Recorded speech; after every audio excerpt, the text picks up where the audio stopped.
नमस्कार दोस्तों, मैं अमरदीप सिंह स्वागत करता हूं आप सभी का आपके अपने YouTube चैनल में।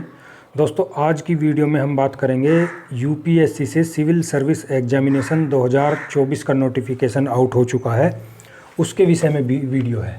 देखिए, यूपीएससी सिविल सर्विस एग्जामिनेशन, जिसे आम बोलचाल की भाषा में आईएएस का एग्ज़ाम बोल देते हैं, भारत का सबसे बड़ा एग्ज़ाम है, सबसे बड़ी नौकरी है, सबसे प्रतिष्ठित सेवा है।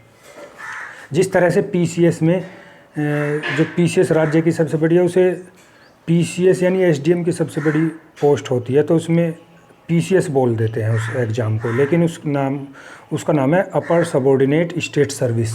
इसी तरह से यहाँ पर ये जो 24 तरह की सर्विस थी पहले, इनमें आईएएस सबसे बड़ी है सर्विस, तो इस एग्ज़ाम को आईएएस का एग्ज़ाम बोल देते हैं, लेकिन इसका नाम है सिविल सर्विस एग्जामिनेशन। भारत सरकार का, यानी जो आपको इंडिया के अंदर कोई सी भी गवर्नमेंट सर्विस करनी है, उनमें सबसे बड़ी नौकरी है। इससे बड़ा कोई एग्ज़ाम है ही नहीं भारत में।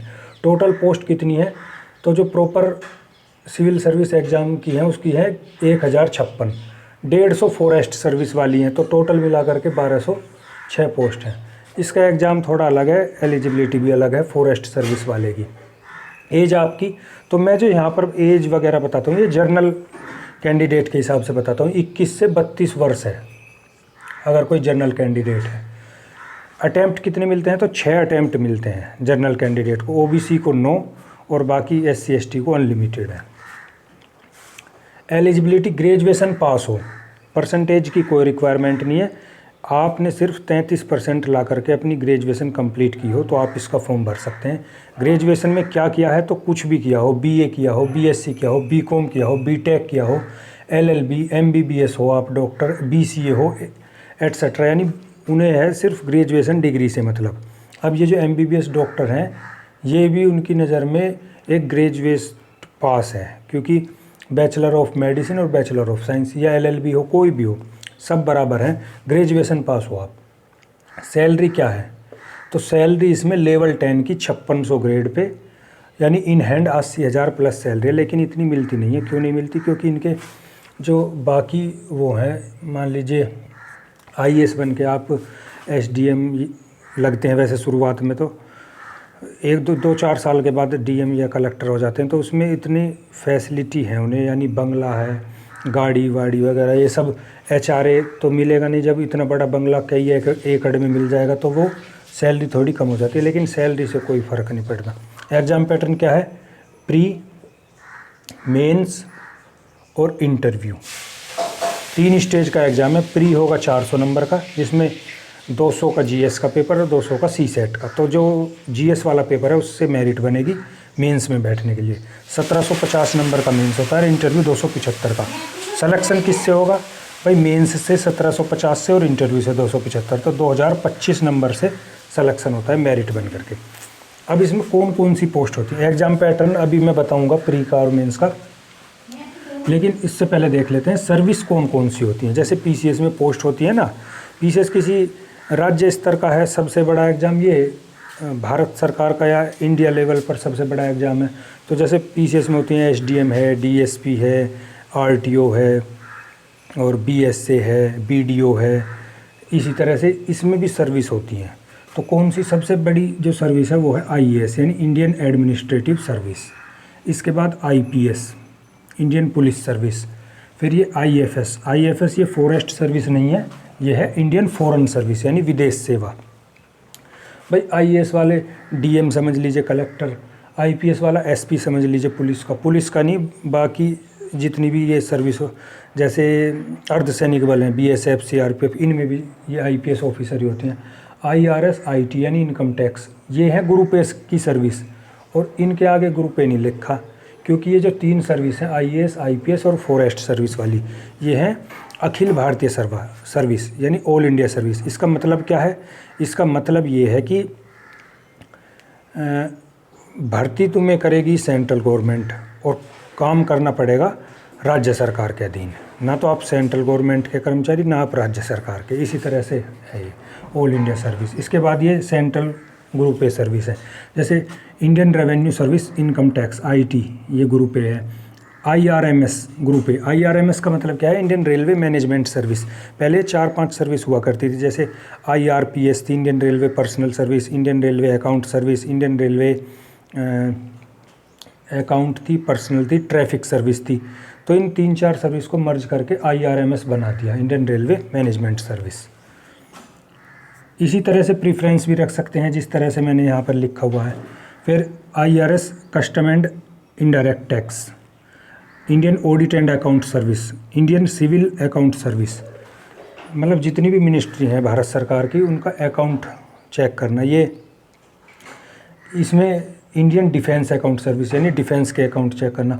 IPS, अब ये IPS पुलिस सर्विस वाला नहीं है, ये है इंडियन पोस्टल सर्विस। इसमें SSP लगते हैं, ये पुरानी सर्विस है, अंग्रेजी समय की है तो ये भी पुरानी। इसमें क्या है? Postal service. आपने सुना होगा SSP, senior superintendent of post.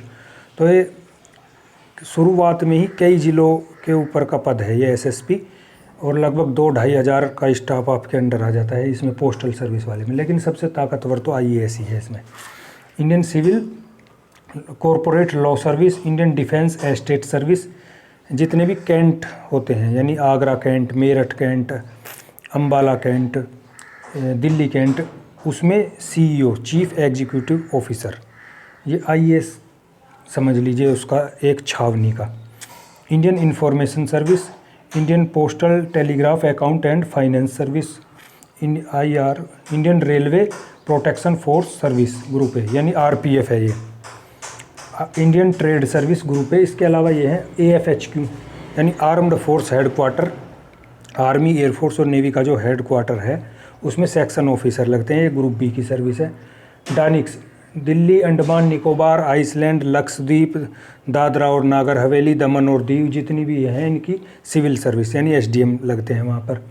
Delhi, Andaman Nicobar, island police service, ये पुलिस सर्विस है यानी ACP वगैरह। PCS मतलब पौंडीचेरी सिविल सर्विस, और PPS का मतलब पौंडीचेरी पुलिस सर्विस, ये ग्रुप B। इतनी तरह की सर्विस है IAS के एग्ज़ाम में। इसके अलावा अब हम बात करते हैं इसका सिलेबस या एग्ज़ाम पैटर्न क्या है।